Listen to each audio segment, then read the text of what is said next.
আসসালামু আলাইকুম সকল মুসলমান ভাই ও বোনেরা, হিন্দু ধর্মের দাদা ও দিদিরা, আশা করি আপনারা সকলে ভালো আছেন, সুস্থ আছেন। আমি হাসমত তান্ত্রিক আপনাদের কাছে একটা ভাবি বশীকরণ মন্ত্র, ভাবি বশীকরণ মন্ত্র নিয়ে এলাম। এই মন্ত্রটা আপনারা কাজ করবেন, একদম নিয়মিত কাজটা করবেন, ইনশাল্লাহ কাজের রেজাল্টটা পাবেন আপনারা। আমি হাসমত তান্ত্রিক 100% গ্যারেন্টি সহকারে কাজ করে দেয়। আমি কথাই নই, কাজে বিশ্বাসী।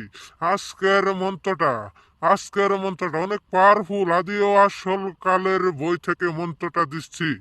আপনারা অবশ্যই কাজটা করে দেখবেন। আমি 100% গ্যারেন্টি দিয়ে কাজ করে দেয়। নিয়মিত কাজটা করবেন, আমি নিয়মিত কাজটা বলে দিচ্ছি। সবার আগে একটা জাফরান কালি মনে রাখবেন। জাফরান কালি আর একটা সাদা কাগজ দিয়ে, এই সাদা কাগজের ভিতরে জাফরান কালি দিয়ে এই নকশা আঁকাবেন। এই নকশাটা সুন্দর করে আঁকাবেন। আঁকানোর পরে লাল সুতা দিয়ে বেঁধে আগুন জ্বালিয়ে উঠিয়ে দিবেন।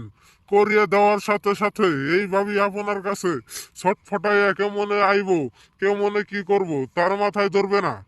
আপনার জন্য পাগল দেওয়ানা হয়ে থাকবে। আমি হাসপাতান্ত্রিক কথাই নয়, কাজে বিশ্বাসী। অবশ্যই নিয়মিত কাজটা করবেন। আপনাদের কাছ থেকে বিদায় নিচ্ছি। আসসালামু আলাইকুম। ভালো থাকেন, সুস্থ থাকেন। ভিডিওটা ভালো লাগলে লাইক, কমেন্ট, শেয়ার করে দিবেন।